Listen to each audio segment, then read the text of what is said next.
Hi, Lee. Thanks so much for joining me.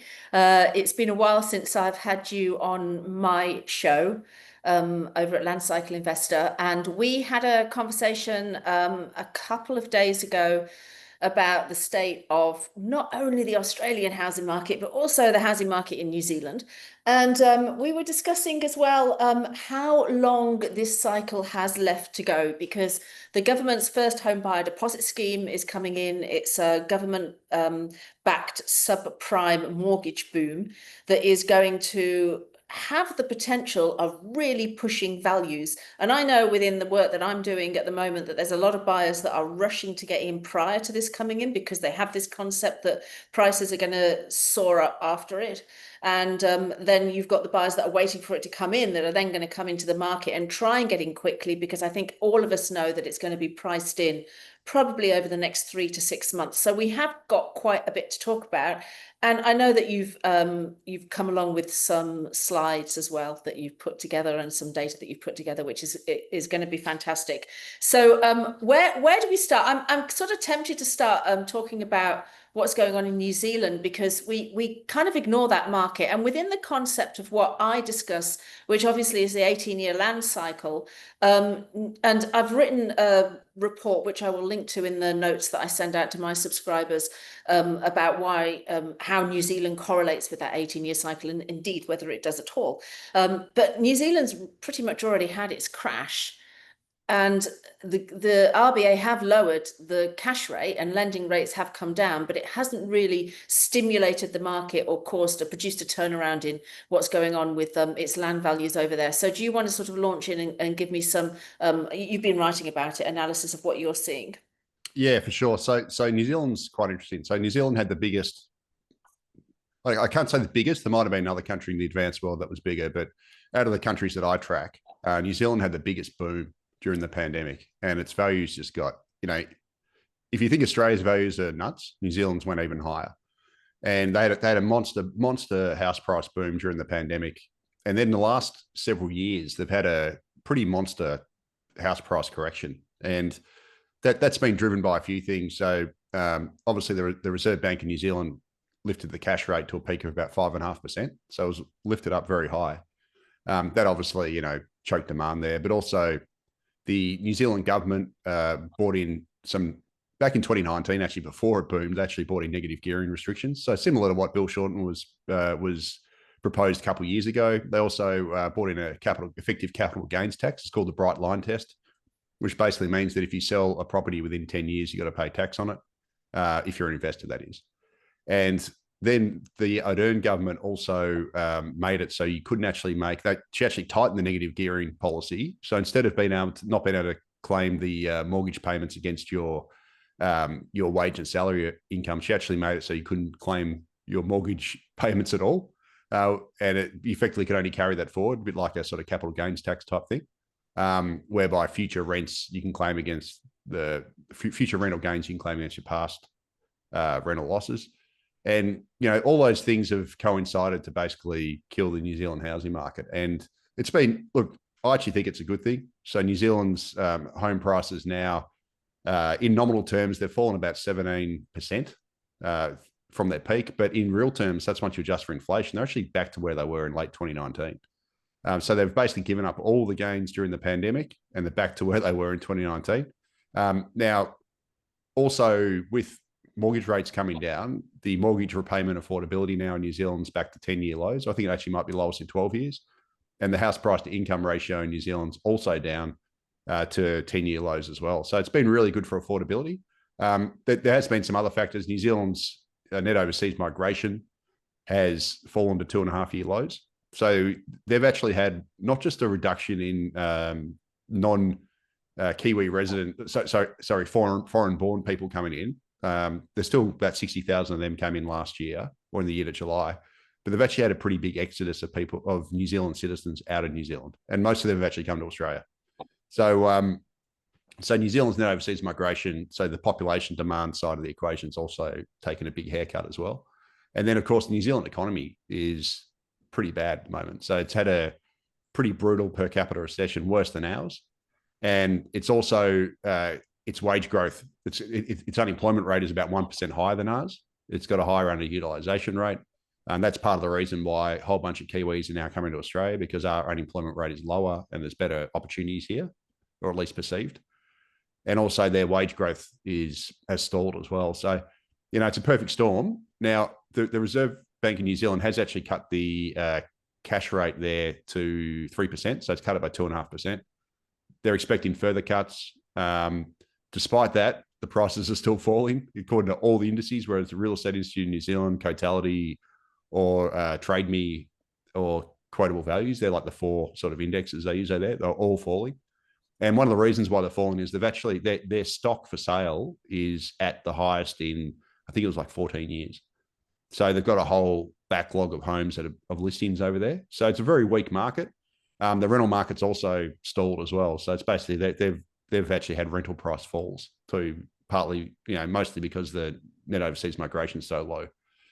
So look, it's been a great story from an affordability perspective. So if you're a young Kiwi over there and you've been wanting to buy a home or save up for a home, or you're just a renter, it's been good. It's been a good news story. And also Canada, Catherine. Canada's also interesting. Canada's actually experienced a very hefty price fall as well, similar to New Zealand's. And Canada actually brought in a population freeze mid last year. So Canada experienced an immigration boom even worse than ours after the pandemic. They had, in 2023, they had 1.2 million people, net migrants arrive in Canada, which is insane. Like that's a population of 40, I think it's about 41 million now. They had 1.2 million people in 1 year, which is insane. And they had a rental crisis that was similar to us.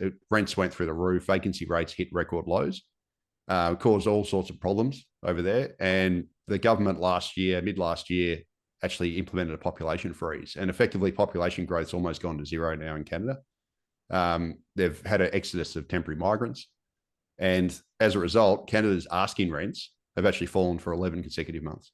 So their rental market's becoming rapidly more affordable. Home prices are down by 15+%. Another good news story. And anybody who is watching this thinking that immigration doesn't impact rents, well, there's two examples, New Zealand and Canada, which debunk that theory, because Canada in particular, its rental market roared. They had record low vacancy rates, asking rents surged to record levels, record rental growth. And then they effectively cut immigration, but froze the population growth. And now rents in Canada have fallen for 11 consecutive months. And the major bank in Canada, the BMO, which is like, I guess, our CBA, it's the biggest bank over there, they forecast that rents are going to continue to fall, likely to continue to fall because the population's been frozen and they're going to have potentially negative net migration over the coming years. And as a result, they forecast further rental declines. So, that there is the way to effectively solve the rental crisis. If you want to solve the rental crisis in Australia, slow immigration dramatically, and you will solve it. Because in Australia, we're obviously got very high immigration.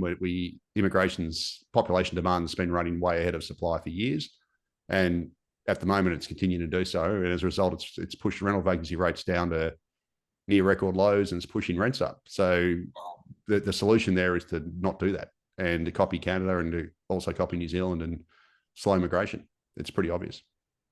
Yeah, there's quite a little bit to say about that. Certainly the rental crisis is crunching in Melbourne. I have a client at the moment that needs to move out of a rental because they're selling, and everything that she's going for has got 6 or 7 applications on it. So it's a very difficult problem. But the interesting thing about this is, when you talk about population, is in all the studies that I've done on the land cycle, and there were a heap of them that were written in the early 1900s. So when I talk about it, people that are familiar with this cycle might know the names of Homer Hoyt, who wrote 100 Years of Land Values in Chicago. And obviously he was one of the first ones that brought out this concept that there is this rough 18-year cycle that impacts land values. And the other one was Roy Wenslick, who isn't as well known as Homer Hoyt. There's very little about him on the internet, but he was a real estate valuer at the time, and very popular in his day because he was also able to forecast very accurately based on this 18-year land cycle. And they would put out, these steps of what would happen through the period of the cycle. And the first step was always, you had rising rents. And if you go back one step from that, and there were a lot of other authors that at the time were looking at the same, looking at real estate values, it was sort of like a flurry of research into an area that hadn't really been as detailedly researched previously. You know that prior to rents rising, you have population growth that flows into areas of limited supply. And what we've had in Australia, of course, is population growth that has flowed into where the job opportunities are, which are the bigger cities and the bigger towns.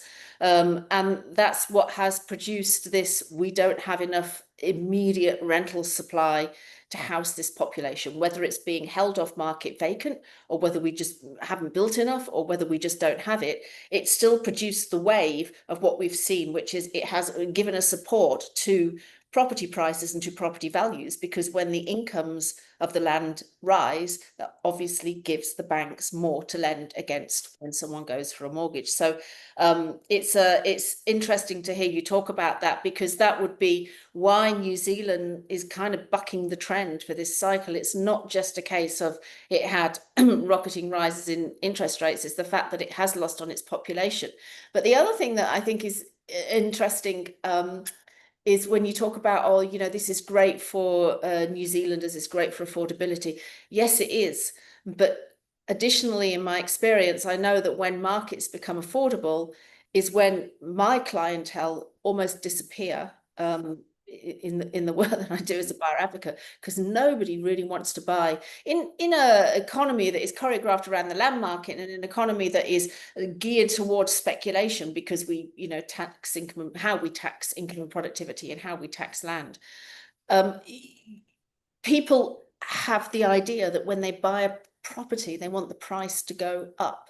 So when I'm dealing with buyers, if they want to go and buy an apartment and I can prove to them that apartment prices are probably going to slide backwards, or historically they're buying into a block where prices have slid backwards, it's the last thing that they want to do. And there is this fear in markets where prices are, becoming more affordable, that if you buy now, you're buying at the wrong point. You want to buy at the bottom. We can't get out the idea of housing is commodified. Really, it is not really viewed just as a home to live in. So that's interesting. Do you want, because you've brought some slides along, do you want to share? And because did you have some stats on New Zealand? Yeah, I do. Sorry, I'll just do the screen share. Okay, can everyone see that? Yeah. Okay, I'll just go. I think my New Zealand ones are down below. Yeah, so here's a chart. So the middle chart there is basically so that's from Justin Fabo from Antiparty Macro, and he did a great chart. Look, this is about 2 months old, right? So it's not totally up to date, but it's good enough. And it shows basically Australia in what color are we actually? Oh, we're in yellow. So it shows Australia and a whole bunch of other countries. You can see New Zealand's house prices in the grey there. They've fallen pretty heavily from peak, and so is Canada. And whereas us, we're in yellow, we're still rising. And the interesting thing about it is, I sort of consider, if you want to look at like countries, I think Canada and New Zealand are the most like countries in the world to Australia. So New Zealand's obviously got the same banking system as us, got the same big four banks. Their political system is different to us. But very similar in a lot of ways, similar culturally, etc. Canada is very similar in that it's got the same political system as us. It's got a Westminster system, just like the UK. It's also a commodity exporter. It runs similar type migration programs. It's also similar in that, like in Australia, where 80% of our population is on the East Coast in 3 major cities, Canada is along the southern border of New Zealand. Not New Zealand, of the United States. And so it's also concentrated in a few major cities as well. So kind of very similar-ish in culturally pretty similar as well. And so it does raise this question that's sort of weird. It's like, well, Australia's house prices are booming and they're likely to continue booming for another year. That's my suggestion. But at some point, you got to ask yourself, when's the music going to stop here? And by the way, just on the right hand chart there, that's a chart of real New Zealand house prices. So that's from Justin Fabo as well. So it shows you that New Zealand dwelling values boomed, and then they busted. They're back to sort of late 2019 levels. So it is interesting. Can I just take it back a bit? I'll sort of give my. Do you mind if I give my outlook for the next year or so for Australia? Yeah, it's probably not bad to then set it up. Let me just say a few words about that so Yeah, that it gives you a bit of an intro into it, because what we've seen in Australia is quite the reverse of what's been happening in New Zealand, certainly in states such as Brisbane and Perth and Adelaide, even, that have been very strong. Sydney's continued to rise, although less moderately so. Melbourne was impacted by its higher land taxes, which do a great job of reducing property prices. But my synopsis on this is the final flurry of could be. Yeah, the 18-year land cycle, and that was kind of where our conversation started off when we had a chat the other day, was that Brisbane's looking very frothy. The worry that I have is that normally when I study this cycle is that, you sort of get to the end of it, and yes, there's things that pull people into the market. In the last one, it was the subprime crisis. So as we were coming into 2007, we saw, I met actually with a lot of lenders at that time that were, promoting you could borrow 100% and then you could go and borrow the stamp duty payment as well, and, borrow your deposit. And, it was the era of low doc loans. And that was what was pulling this speculative rush into the market. And then when the market crashed, the government stepped in and they were able to stimulate it on the other side to kind of soften the blow. This time it's the government that are pushing that, because the government have stepped in and said, okay, now we've thrown everything else that we can. The state governments have already thrown in there, no stamp duty under a certain threshold, or however else they're assisting home buyers to get in, whether it be a shared equity program, for example. And now the feds have come out and said, well, let's do it even better. Let's throw in now, the lending boom that goes alongside of it, which means that when we get to the other side of what's going to happen, by the time everything's been thrown at the market and it can't sustain any longer, and we've completely decimated the productive sectors of the economy, we get to this point then where what's going to happen on the other side in order to stimulate, what else are they going to throw at it? They've already thrown everything they can at the property market. So could we be looking at a harder downturn because of that? New Zealand's kind of safe. It's already had its downturn. So Canada now. I'll let you take off and give your view on that, because I'm sure you've got plenty to say about what's happening here. Yeah, for sure. So just as a quick refresher, so I've got a chart here, which hopefully everyone can see. This is basically a snapshot that was done by CoreLogic. They're now called Cotality at the end of 2024. And so it sort of gave you an idea of where the Australian market was in affordability perspective at the end of last year. And you can see that basically, housing affordability was shot by every single metric. So, price to income ratio was sitting at 8 times household income end of last year, record high. Percentage of income to service a mortgage, record high. Now, that would have come down a bit with these few rate cuts that we've had. We've had 3 rate cuts now. But even so, structurally, it's incredibly high. Years to save a deposit, basically record high. And that's where this Labor's policy comes in, which we'll talk about in a sec. And then also, if you're a renter, it also sucks because you're paying a record percentage of your income to rent the median home. So an absolute disaster from every perspective. And since then, there we go. So obviously, my view is in the next year we're going to get another house price boom, unfortunately, because we've obviously got 3 rate cuts, and the financial markets are tipping probably 2 more by mid next year. That seems probably about right. So by that stage, you would have had 1.25% cut in interest rates, 5 rate cuts.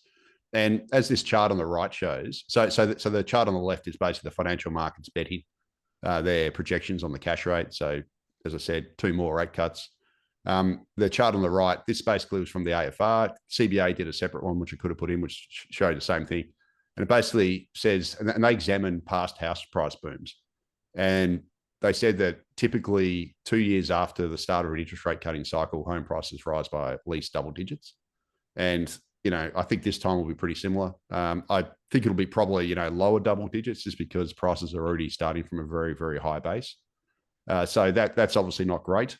And then at the same time, we've got obviously, the policymakers just throwing more demand fuel on the fire. So we've got Labor's 5% deposit scheme for first home buyers comes in. Labor, it was meant to come in the start of next year. And Claire O'Neill, the housing minister, in all her wisdom, probably wanted to get the prices rising quicker, decided to bring it forward to the start of next month. So from the start of next month, almost every first home buyer in the country will be able to I say almost because there are some very generous price caps. Like it does cut out, I think in Sydney it's like 1.5 million or something like that. So there are some price limits, but not much. And basically almost every first home buyer in the country from 1 October next month, starting next month, will be able to borrow with a 5% deposit without needing lender's mortgage insurance. And taxpayers are going to basically guarantee 15% of all first home buyer mortgages who use this scheme. And the program is uncapped. So who knows how many people are going to take this up. The Albanese government also earlier this year excluded student debts from loan serviceability calculations. So if you've got a HECS debt, banks can now disregard it if they think you'll be able to pay it off in the future. They also expanded the Help to Buy shared equity scheme. They expanded the places there. Queensland brought in their own version that's even more generous. So we've got basically, fire hosing. And then lenders, there's also been a bunch of new mortgage products that have come along. So there's now 40-year mortgage terms offered. So when I was a kid, it used to be 15-year mortgage terms. Then it went to 25, and then 30 is the norm now. Now 40 is becoming more normalized. And that just basically reduces the monthly repayments, allows people to be able to borrow more for a given income. And then AMP also brought in a few months back 10-year interest-only terms without any reassessment. And that's not just for investors, that's for anyone who wants a mortgage. So you can now take out interest-only loans with 10 years without having to prove anything. And all these policies are all about basically, obviously stimulating demand, increasing borrowing capacity, and they ultimately will lead to bigger mortgages and higher prices. And I've got a chart here. So the chart on the bottom left is basically how much extra someone can borrow using following the exclusion of student debts from loan serviceability calculations. And that was from, I think, Compare the Market. The chart in the middle was at the end of 2024. So it's changed a bit now with interest rates, but that was from AMP, and they basically showed how the median home price has gotten way out of whack with the capacity to pay. So these policies are all about getting that capacity to pay upwards towards the red line. And the chart on the right's from Alex Joyner at IFM Investors. He's an absolute gun economist. And Alex Joyner basically has plotted average loan sizes against dwelling prices all the way back to the mid-90s. And you can see they basically just track each other, right? So if you can get people to take out bigger mortgages, they're obviously going to bid up house prices. Like that's just pretty obvious. And these policies are all about, stimulating mortgage demand and getting more suckers into the market, getting them to take out bigger loans, getting the bid higher for prices, which is obviously means upward pressure on house prices. And basically every metric that's out right now shows you that the housing market's starting to roar. So capital city auction clearance rates, that's the bottom left chart. I've taken the monthly average from Cotality, or used to be CoreLogic. They're now tracking at about highest since around 2023. So they've absolutely rocketed. And you can see historically auctions are a pretty good leading indicator for prices. The Cotality's latest dwelling value, daily dwelling values index has just surged. I've got two charts in the middle there, top and bottom, from Justin Farbo down in Buddy Macro. I was going to put some of my own in there, but his is just a bit cleaner than because he seasonally adjusted them. You can see the price growth's now just ramping. And then on the right-hand side, we've got from the latest consumer sentiment survey from Westpac, house price expectations have just boomed. I think they're at something like 13-year highs or something. They just rocketed. So that's what people's expectations of house prices. And historically, they've tracked prices pretty closely. You can see that there. And on the bottom, they've also got time to buy dwelling index. Well, that's also rebounded off, its cyclical lows. So pretty much all the indicators are pretty bullish for house prices. And, it's all suggesting that in the next year, we're going to have just more price growth and a pretty big housing upswing from levels that are already historically ridiculously expensive. So it's not great news if you care about affordability. But unfortunately, that's the way it is. And at the same time, on the supply side, now, the supply side doesn't matter so much for the prices of homes, but it certainly does matter for rents and that sort of thing. The reason why I say it doesn't matter so much, because in the short term, it's more about credit and that sort of thing. If you're looking at a 1 year time horizon, but if you're looking for longer than that, it certainly matters.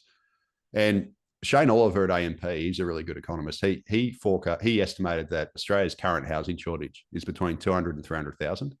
And it was basically, and he used 2005 basically as a baseline of zero.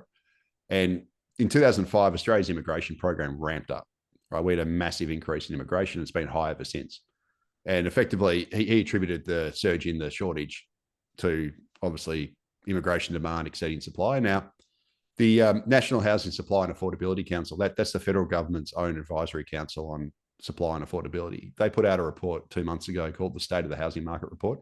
And what that does is it estimates housing supply and demand over the next 5 years. And what they found, and that's the chart on the top left, is that over the next 5 years, the amount of demand via population growth, and that's based on the Centre for Population, or the federal, that's run out of the Australian Treasury, the Centre for Population's population forecast, or i.e. immigration forecast. They found that net housing supply, and the reason why I say net is it's net of demolitions, net new housing supply is going to fall short of population demand, and we're going to have a worsening of the housing shortage by another 79,000 dwellings. So it's already 200 to 300,000, somewhere in between there, according to Shane Oliver, depending on what what you assume the number of people per dwelling is. Well, according to the government's own advisory council, we're going to have a worsening of 79,000 over the next 5 years. So it's not a great situation. The government set a 1.2 million housing target over the next 5 years. Well, we're already 1 year into it, but the last year and the next 4 years, we're nowhere near that. The chart in the top middle there basically showed that the blue line shows you where we're at with construction. The red line, the dotted line, shows you where we need to be every year to meet the target. We've never, ever built 240,000 homes in a year. Our record was 225,700, I think, in 2017. The green line is the National Housing Supply and Affordability Council's forecast. We're not going to get anywhere near it. But here's the rub, Catherine. Again, this gets back to the immigration thing. The National Housing Supply and Affordability Council, that chart, the bottom right one, is their sensitivity analysis. And what it shows is that if population growth is 15% higher than what the Centre for Population forecasts, which seems likely given that we're way over target of what they forecast, instead of having a 79,000 shortage of homes, we'll have roughly a 200,000 shortage of homes over the next 5 years. However, and that to me, under current immigration settings, seems more likely because the federal government's just expanded the number of students, the student cap and all that sort of thing. They actually want to increase immigration for some stupid reason.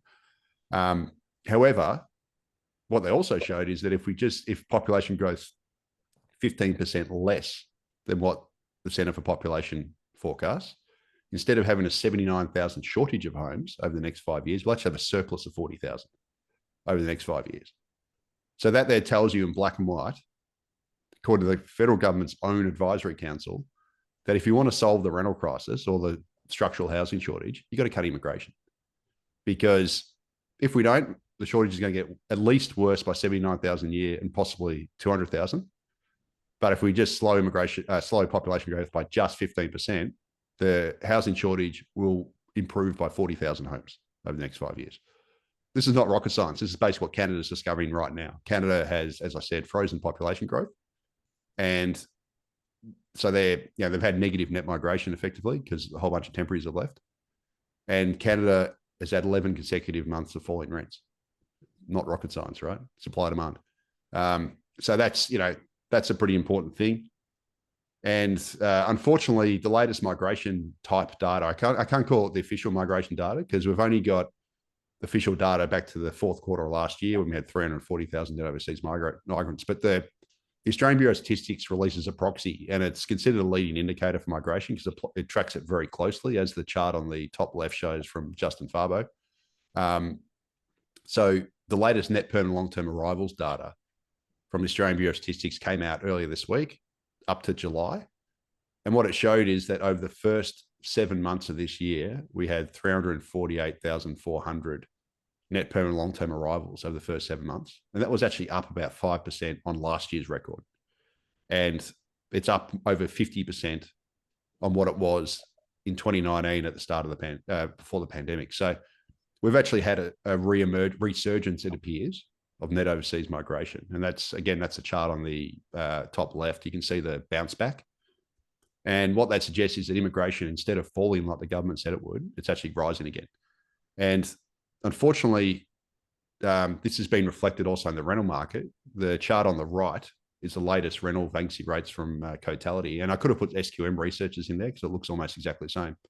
What they've shown is that the rental vacancy rates hit a record low in about 2023. But then in 2024, they started to improve a bit as this immigration, started tailing off. And now the rental vacancy rates have tightened again. So, which is indicative of higher immigration, which is not just showing, not just the net permanent long-term arrivals data, but the rental vacancy rate suggests that immigration is bouncing back again. And unfortunately, both Cotality and SQM research also show that asking rents has now re-accelerated again. So they were falling, they'll still going, obviously growth, but the growth in asking rents after peaking in 2023 started coming down last year. It looked like rental growth was moderating. Well, now it's re-accelerated again, in concert with the fall in vacancy rates. So this is just an absolute disaster if you're a renter. Like you've already, according to CoreLogic, since in the last 5 years since the pandemic, the median rents have gone up about 45% or closer to 50% according to Cotality. And they estimate that the median renter in Australia, that's your typical renter, is now paying about $10,500 more dollars a year to rent the median dwelling than they were 5 years ago. Which, when you think about it, that's a massive hit to people's renters' disposable income. If the typical renter in Australia is paying $10,500 more per year to rent a typical home, so I'm not talking about a better home, just your typical home, your median home, that is the rental crisis personified. And unfortunately, this mad Big Australia policy that the federal government is intent on pursuing, while Canada and New Zealand haven't, that they've gone the other way, is just going to make the rental crisis worse. And the analysis firm CBRE, it's like a property firm, released a report this week, and they forecast that Australia's rental vacancy rate is going to fall from 1.8% currently to 1.1% by 2030. Because again, population growth is going to exceed new supply, and they forecast that the rental crisis is going to get even worse. And as a result, they'll look at the apartment market, but they as a result, apartment rents are going to soar. So this rental crisis in Australia is just going to keep going as long as Australia stupidly keeps growing its population aggressively through immigration. It keeps growing at a faster rate than build homes, build infrastructure, that sort of thing. And the one final thing, the chart on the bottom center there shows Australia's population growth up to 2024. So from the start of the century to the end of 2024. And it shows that we had 45% population growth. So about 8.5 million people in the first 25 years of the century. And that was the fastest growth in the advanced world, right? Faster than Canada, New Zealand. Canada and New Zealand are also very fast, but we're the fastest. And the Centre for Population, which is I've got a table there in the left-hand side in the middle. The Centre for Population forecasts that Australia's population is going to grow by 13.5 million people over the next 40 years. So that's the equivalent of, that's basically 50% in the next 40 years. And that's the equivalent of adding another Sydney, Melbourne, and Brisbane to Australia's current current population. So think of all the houses in Sydney, Melbourne, and Brisbane currently, all the dwellings, all the infrastructure, everything. We will need to add that again in 40 years just to keep up with this population growth. Obviously, that's impossible. It's not going to happen. So we're going to go from, they're going to go to a population of about 41.2 million, in about 40 years. So this is absurd stuff. And it's the main reason why we've got why we've got a rental crisis. So the counter argument to this is the government coming out, and rather than tackling the politically correct, difficult argument of let's stop population growth and let's control, being accused of being racist or xenophobic or whatever else has happened over previous years. Because we remember, if you look back to, when there's always been an immigrant argument around housing, and there was an immigrant argument around housing when the Rudd government were in.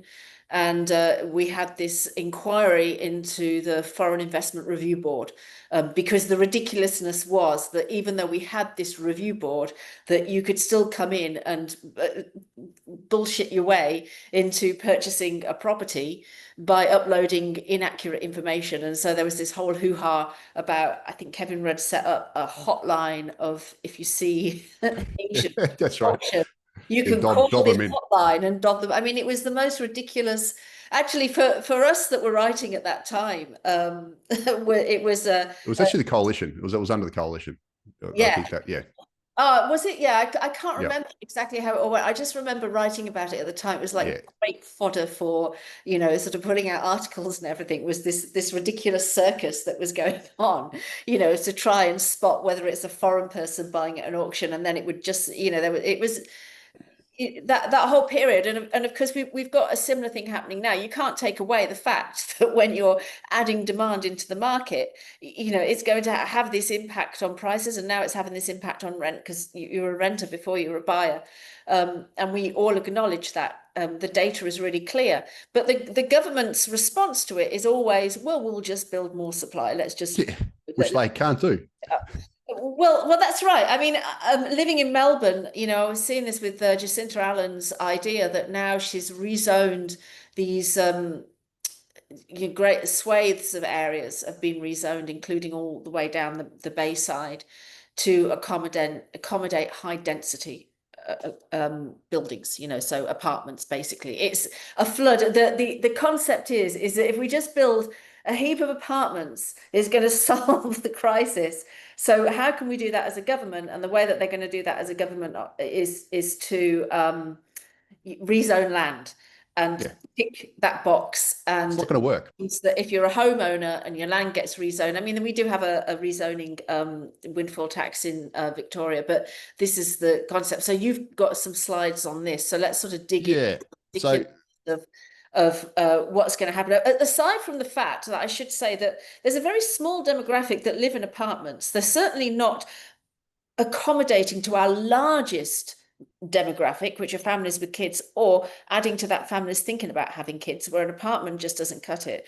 And having walked through hundreds and hundreds of apartments through my job in the real estate industry, they are very poor quality, the very poor investments. They're just not, it's like a hotel room. You're buying a hotel room rather than you're buying a home.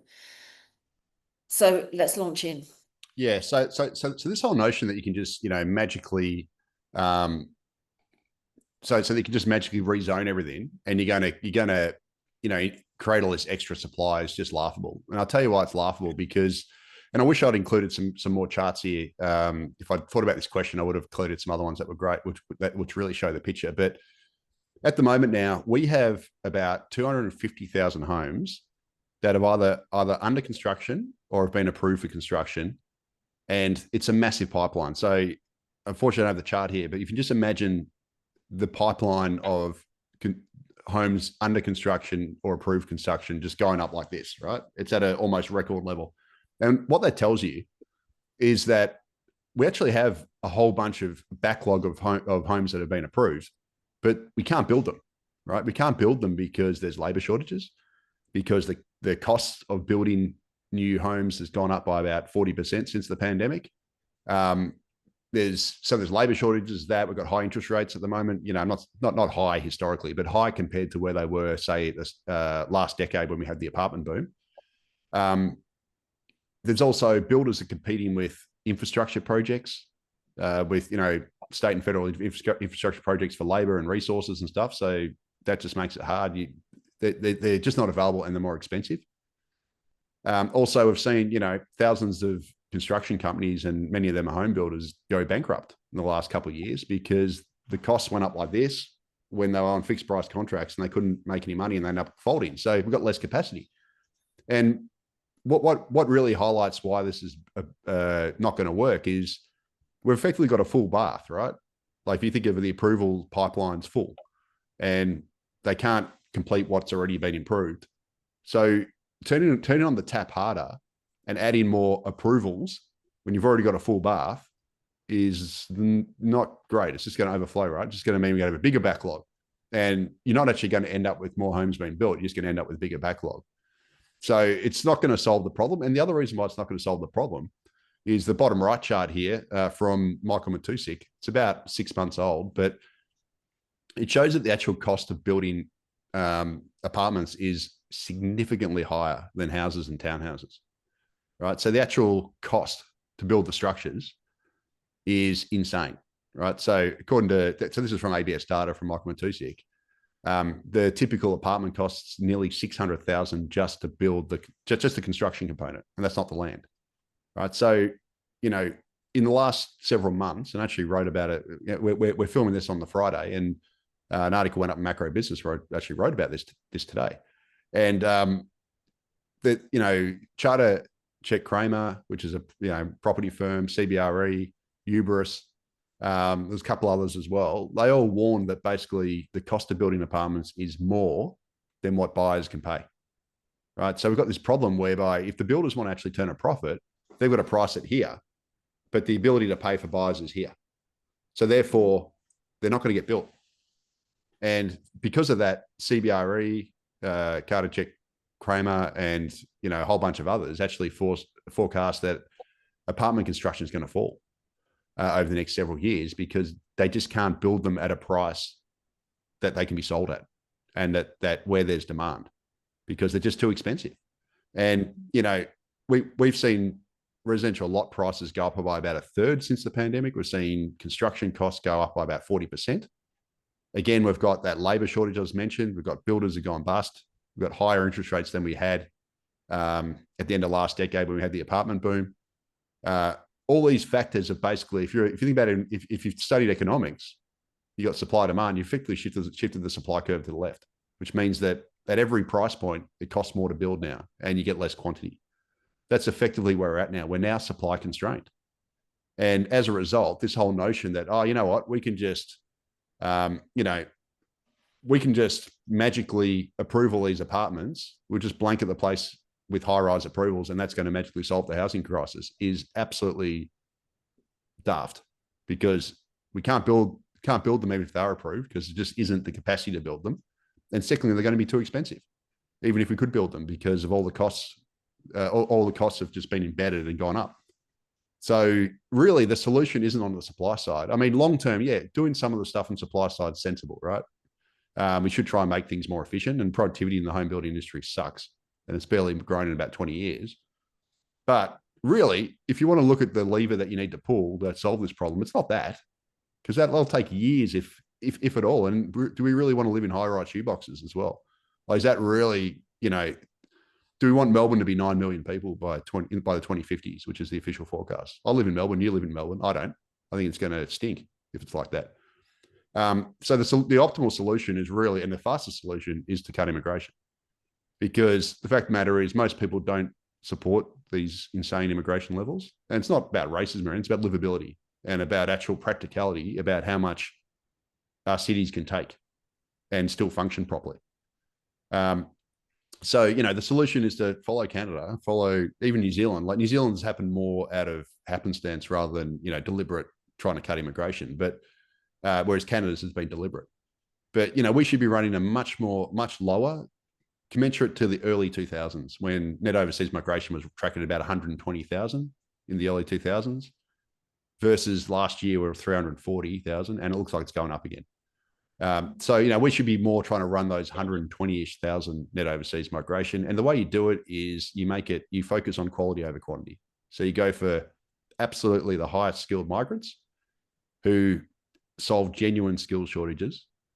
And those should be your focus, not this volume approach where we just try and bring in as many as we can, and they end up not working in the areas they're supposed to be skilled at, or they end up working driving Ubers and all this other stuff, which is basically what we've got. Like, Australia runs a very low skilled immigration program. Despite the claims, it's actually very low. Even the pro-immigration propagandists at ANU put out a report this week saying that only 12% of Australia's permanent migrant program is skilled. 12%, right?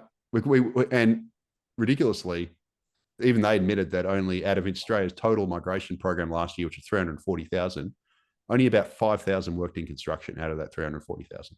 So we run an immigration program that basically adds massively to demand for housing and infrastructure, but doesn't provide barely any labor supply to actually support that housing infrastructure. That there is why we've got a problem. Right? We're bringing in hundreds of thousands of people, force feeding them into our cities, and last year only 5,000 out of that 340,000 actually worked in construction. Right? So how are we going to solve the supply problem if you're running a migration program like that? That's basically what we're doing. So the solution is to make it far better targeted and a lot smaller. Therefore, you take pressure off demand and you actually have a more productive system whereby the people who you do bring in are higher skilled and actually in areas that with genuine shortages that you actually need. That's how you solve this thing. Well, you need structural change to the entire system, because one of the reasons why we have the population Ponzi that I know you've termed it many times when I've been reading your articles is to support property prices. And one of the reasons that they want to support property prices and they can't accept property prices going down is because the banking system lends predominantly against real estate, mostly through residential mortgages, but you can't get a loan from the bank, a business loan or anything, unless you own some land as collateral. So because real estate forms the collateral to support the banking system, and the banking system is too hard to fail, if we were to completely change the system to take speculation out of the housing market, or to stop that population Ponzi coming in, or to stop the buyer grants, or to stop the concept that the politically easy to sell concept of, well, we'll just tax vacant homes, or we'll just stimulate something on the supply side, then we actually crash the economy. The economy needs a complete structural change, which is a lot of what I write about as well, and have advocated for years and years as part of Prosper Australia, because it's not just about, they know full well that if they stop immigration and they stop that coming in, then we're looking at what's happening elsewhere. Property prices start to fall, and once the prices go below the loaned funds in the bank, you've effectively got a financial crisis on your hands. I mean, the other thing about the apartment boom as well is, as in, we'll just redensify, rezone land and allow higher densification, is that you've got greater, and we've written about this certainly, greater swathes of population going into areas where the existing infrastructure can't be upgraded to the degree ever, because there's not, the area where you've got a lot more people going in using the existing roads and the existing transport systems. So it's not good for quality of life, and it is sort of staring it down. But I think that the real issue is it's not just the one thing about, okay, let's stop immigration, or the other thing I get from subscribers that write to me, well, if only we stopped the banks lending on this, or if only it's like not a one key to the crisis. There is a holistic thing that needs to happen here as to how our economy is structured. I don't know what your thoughts are on that. Yeah. So I mean, basically, if I had my way, I'd probably, and you want to actually, make housing more affordable and also improve livability. Like, number one would be doing those migration things I just talked about. And you wouldn't do it. You'd aim for a much smaller quantity of high quality, and the way you do that is you basically cut the skilled migrant intake on the permanent side and the temporaries. And the way you do it is, at the moment, most permanent skilled migrants and most that they come in are actually secondary visas, so they're actually partners of skilled migrants. So what you do is you make them pretty much all employer sponsored, so that they have the best outcomes. You cut the number and you set a wage floor above the median full-time wage. So basically, at the moment, we bring in a whole bunch of skilled migrants that actually get paid below the median, which to me is just oxymoron. Like that's moronic. Like, if they're skilled, they should get paid above the median, right? So you set it above the median full-time wage, and preferably significantly above. So it should be at least 100,000 indexed to that. That'd lower the number and improve the quantity. You also need to fix up the student visa side. So the way you do that is you make it much harder to get a student visa. So you set higher entry standards, higher financial requirements, higher teaching standards. You make it so they might have to sit entrance exams, or at least prove that they're actually, got the bona fides to do it. They have to deposit money into an escrow account so they can actually pay for themselves while they're here. Because at the moment, all have to do is just flash a bank statement saying they got 20 something thousand, and then they get a visa, and then they can not actually have the money, and then they just come over here and work, right? So the whole thing's a joke. You'd increase English language standards, and you'd also make it so that if you want to get a graduate visa and stay in the country and work for several more years afterwards, you only give that to the top of class students. So you do it to distinction level plus students. So if they want to get that, they've got to earn it, rather than just making, you come here, you automatically get a graduate visa, you can stay for years, whatever. So there's all these sort of things they could do to improve the quality. Now, obviously we need tax reform. We do need tax reform on property. It's, the whole tax system is basically, built around, encourages you to speculate on property and to put too much capital into property as a nation. So back in 1990, banks lent basically 2/3 to businesses and 1/3 to housing and personal lending. Most of that 1/3 was housing. Nowadays, it's totally flipped. So they lend basically 2/3 to housing and about 25% to businesses, and the rest is personal lending. So that there is a problem. Like, the banking system now is just basically become a big mortgage lender, when really it should be trying to lend for productive purposes.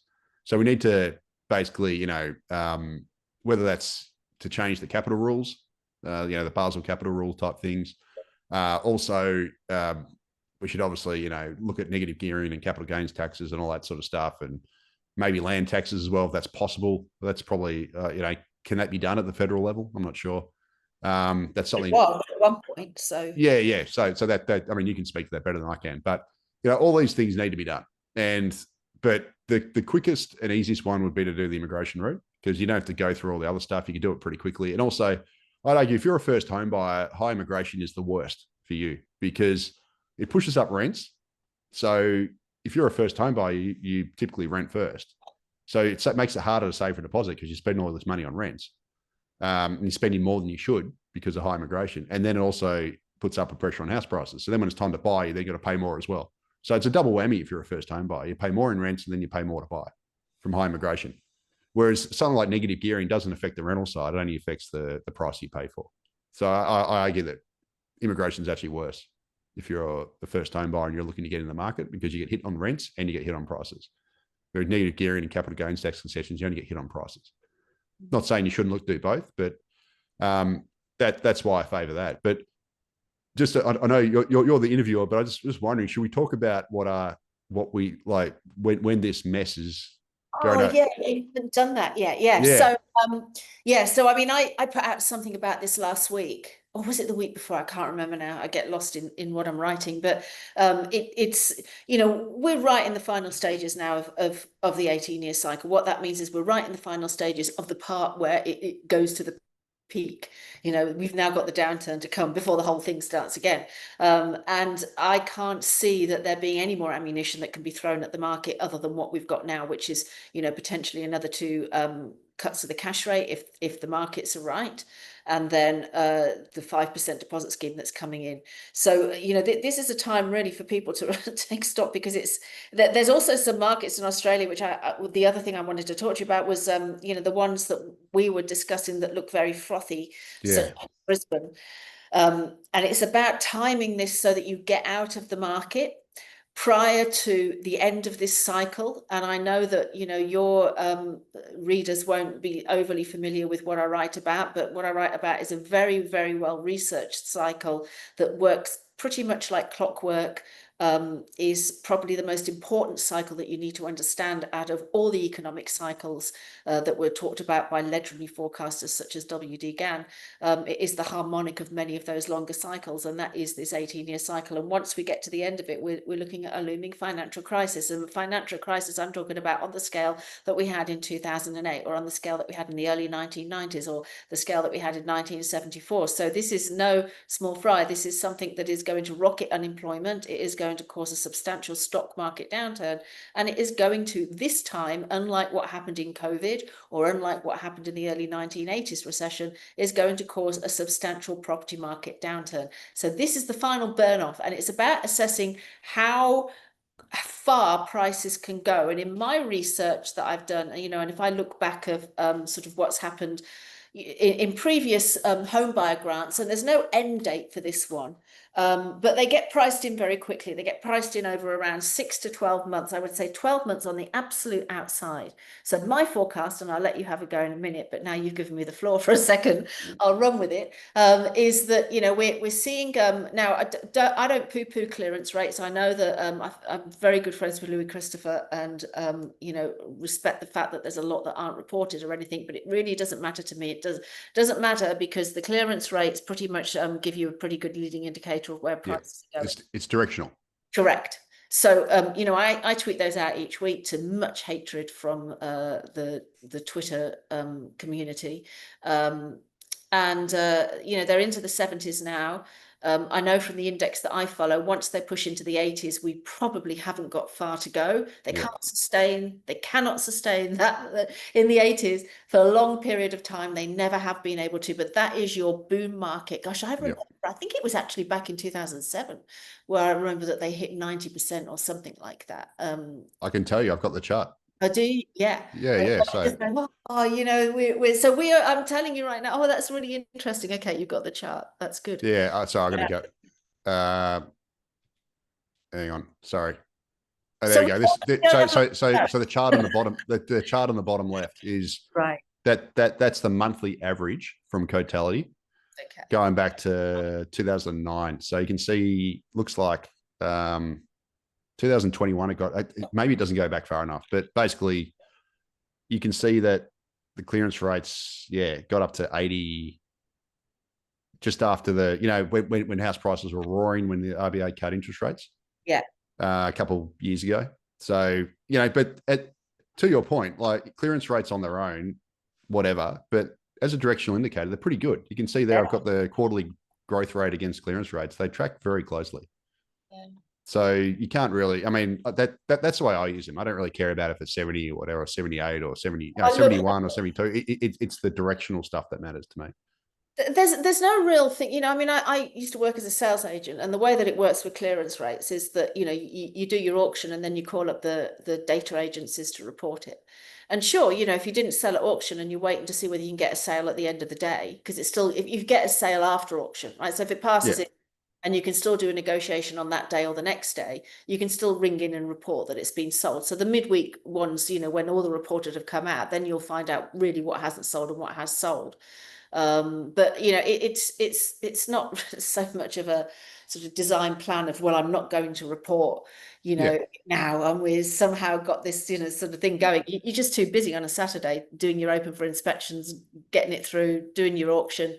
If you sell it, you ring up, report it. If you don't, you give it a few hours, and then if you sell it, you ring up and you report it. But anyway, that's my thing. I reckon we've got 6 to 12 months on the outside. It doesn't do my career, my career in the real estate industry any good, forecasting crashes.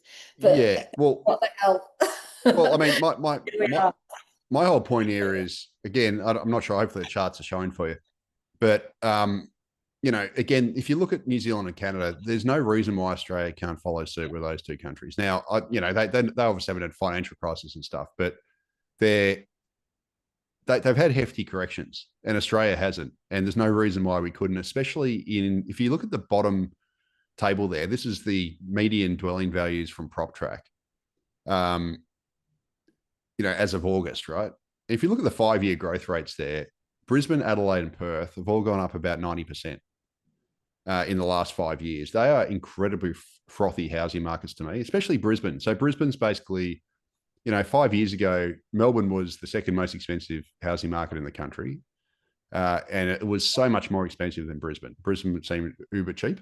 Now, Brisbane's median price, and for houses and for apartments, and for dwellings overall, I should say, is now the second most expensive housing market in the country, after going up by, 90 odd % in 5 years. So to me, if I was to look at markets that are relatively safe to a downturn and ones that are dangerous, Brisbane would be up there, top of danger, probably Adelaide as well, and probably Perth, because Perth's a boom bust market, always goes up and down with the commodities and stuff. But Melbourne, on the other hand, has only gone up 20% in 5 years. And it's now the cheapest major capital city market in the country. well, thereabouts. It's, it's it's relatively affordable now. It doesn't mean it's on an absolute level affordable, but because Melbourne hasn't had this massive upswing that especially the smaller markets have had, and Sydney's, I'd argue, is probably safer than the others, than Brisbane, Adelaide, and Perth as well. But Melbourne, if I was just on a value based investing, Melbourne is the safest bet, and probably Brisbane is the least safest. And interestingly, Totality's 28-day change, so I tracked that. So Totality's daily dwelling values index shows that Brisbane home prices in the last 28 days have gone up by about 1.1%. And they're actually leading the nation's growth again. So Brisbane just looks like an absolute bubble that is just popping off right now. Whereas Melbourne's still lagging, despite the fact it's had, 5 years of total mediocrity. So from a value-based perspective, at least, I'd say that, Brisbane's looking the most toppy. And I think it'll still go up for the next, probably till this time next year, perhaps, with the lower interest rates and all that. But markets can turn pretty quickly. And the second half of next year, I wouldn't be surprised at all if Brisbane's going through a correction. And maybe Adelaide and Perth, Sydney might be looking toppy, and Melbourne will probably be, just doing okay because it hasn't done anything the last 5 years. But for me, it's like, is there a reason why Australia can avoid what Canada and New Zealand have gone through? I don't think there is. It's just at the moment, we've still got the high immigration. We've got obviously we're in a rate cutting cycle. We've got the federal government, and other state governments, et cetera, fire hosing demand in the market through these policies. But in the next period of time, those policies are going to be capitalized into prices, and they're going to be capitalized into higher prices. And everyone's going to be carrying even more mortgage debt. And, according to the Australian Bureau of Statistics, they released data this week showing that Australia's housing stock has hit $11.6 trillion, which that's a big number, right? But if you actually average the average dwelling in the country, this is if you count Sydney and you count the middle of nowhere in regional Australia, like a bed sit, houses, everything. So just the average dwelling in the country is now valued at about $1,020,000. Like that to me is just absurd when you think about it. We're not just talking about Sydney here. We're talking about everywhere in the country. Bed sits, 1-bedroom apartments, 2-bedroom apartments, mansions, everything. If you just average it all out, 1,020,000. Our housing stock is now worth about 4.2 times Australia's GDP. That's the chart on the left. It is incredibly expensive. And if we get, 12 months or close to 12 months of another blow off with these low interest rates and the 5% deposit scheme and everything, well, then we probably will be at the valuations that New Zealand was at the peak after the pandemic, where New Zealand's housing market was, I think, about 4.5 times its economy. And then it's fallen by about 30% in real terms since. So I think, logically, you'd think that after this next period of stimulus from interest rates and the government policy and everything, that Australia could very well follow New Zealand and Canada, and especially markets like Brisbane, which are just very, very, very frothy. And alternatively, I guess the benign scenario is that these markets go through 10 years of nothingness, which is kind of like what Melbourne's experienced in the last sort of 5 to 7 years. That's the best case scenario, but the worst case scenario is it actually has a proper correction like New Zealand and Canada's done. And I don't see any reason why it wouldn't, especially if we get, a 6 to 12 month period of extreme price growth again, on top of what we've already got, which is a market that was already absurdly expensive. And at the end of 24 was the most expensive in history. So, I think buyer beware is is probably the catchphrase. You risk buying into a market that is very, very expensive right now and has probably 12 months left, maybe, of more gains. And then who knows what can happen. But Canada and New Zealand should serve a warning to Australians. Like we're not immune. And those two countries are very similar to us in their, financial systems and their political systems and their cultures and stuff. And if they've had a big correction, well, why couldn't Australia have a big correction? That's sort of my position. Well, I've analysed this in many previous reports and shown, because what is quite interesting is how illusionary the median drop is when you look at real estate indexes. You can see a median drop. For example, we had a median drop in the early 1990s of around 10%. But in its impact on individual property prices, and this is what I've often charted and gone back and demonstrated, is what they sold for at the peak and what they sold for a few years later. And you can be looking at a 50% halving of a individual property value. So a lot of what I do in Land Cycle Investor is teach investors how to not only trade these cycles, but how to protect themselves and to sort of hedge against what's occurring. They say you make money when you buy, in other words, buying at a good price, buying in an affordable market, but you also make money when you sell. And what you don't want to be doing is selling too late in the cycle when that demand has gone out of the market. And we do need a drop in population for that to happen. But I expect that if this cycle is led by the US, which is still the biggest economy in the world. So when the US does go through that rupture at the end of its own cycle and we get impacted by it, then that might have an impact on population and migration trends. Melbourne had a massive boom when we had through the COVID. So we haven't had anything since then. We sort of peaked in 2022 and then we've been stagnant until recent times, where now the market is picking up and there is some demand that's coming in and supplies drop. So there's a few people that own property in Melbourne at the moment are going to benefit certainly from what's going to happen over the next 6 to 12 months. But it does look like it's the last burn off before we get there. But we've gone over time as normal. Lee, thank you so much for joining me. It's been really enjoyable. And may we do it again very soon. Yeah, no problem, Catherine, anytime.